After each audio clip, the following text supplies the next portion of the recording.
Buenos días compañeros, mi nombre es Johan Niray Bejarano, soy estudiante de zootecnia y vengo a presentarles a ustedes el tema de la nomenclatura en la biología. Podemos decir que en el estudio de la biología anteriormente contaba con una base taxonómica. ¿Qué es esto?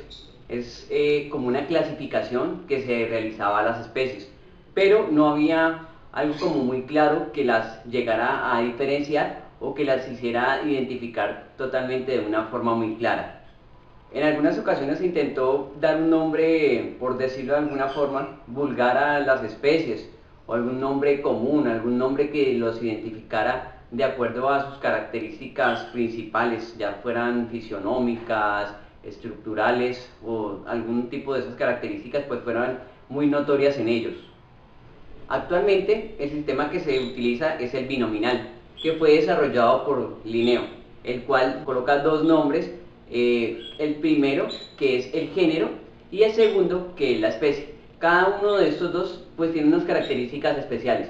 En el primero, que es donde nos indica el género, va indicado con la letra inicial, que es una letra mayúscula, y en cursiva. El segundo sí se puede manejar también en cursiva, pero no es necesario colocarle una letra mayúscula al inicio, sino solamente así, o sea, es como el apellido, pudiéramos decirlo de alguna forma. Recordemos, entonces, el primer nombre es el género y el segundo nombre es la especie. Ya ahí podemos empezar a desglosarnos y vamos a darnos cuenta que vamos a manejar no solamente género, especie, sino en algunos casos subespecies. Un ejemplo muy claro de esta clasificación que hizo Linneo es el Homo sapiens, pues que corresponde a la especie humana.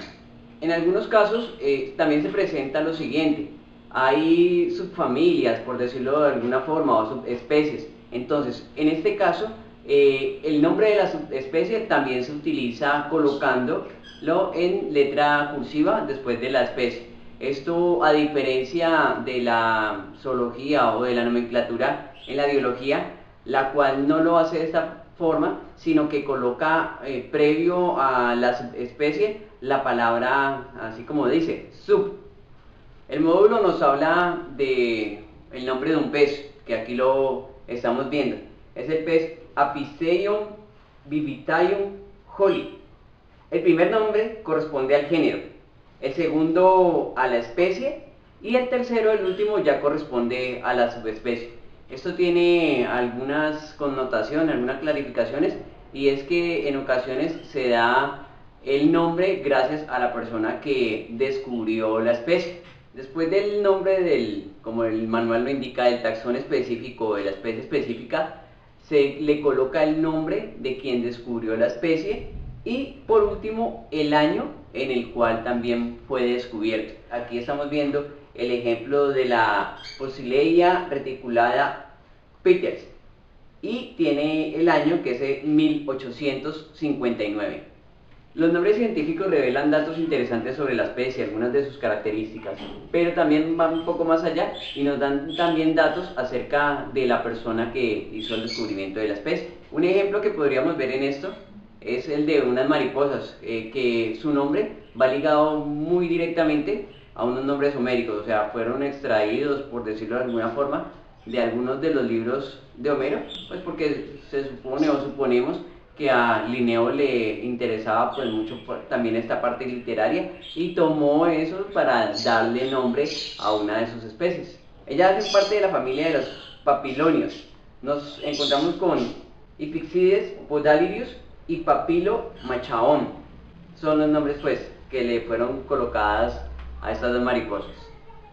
Nos hablan también dentro del módulo que estamos viendo que hay nombres que en ocasiones son un poco complicados de mencionar, son difíciles, son extensos. Particularmente en la clasificación de los insectos hay nombres que son bastante complicados. Aquí el ejemplo lo muestra la Stroudia difficilis y Paravestra gastrol problematica. Y también, para finalizar, la Bombus perplexus. Son nombres bastante complicados, pero pues todo esto cabe y hace parte de esta nomenclatura que estamos mirando en biología. También encontramos nombres puestos por etmólogos, que son los encargados de hacer el nombramiento de esas especies, que no tienen casi ni sentido o que se pegan de otras cosas y es como si colocaran 1, 2, 3, 4. Por ejemplo, Colemius secundus, Lectucilus tertius, Generus nonus. O sea, dándole como una numeración, percibiendo acá que no hay ninguna imaginación clara en algunos de ellos. Algo que nos queda muy claro en la nomenclatura es que la mayoría de las personas, la mayoría de estos científicos han utilizado sus propios nombres para darle clasificación en los géneros, en las especies y en las subespecies. Bueno, acá finaliza mi exposición y los invito para que cada día de pronto nos metamos un poco más allá. Esto es solamente un pequeño índice o una pequeña entrada para lo que es la nomenclatura en biología.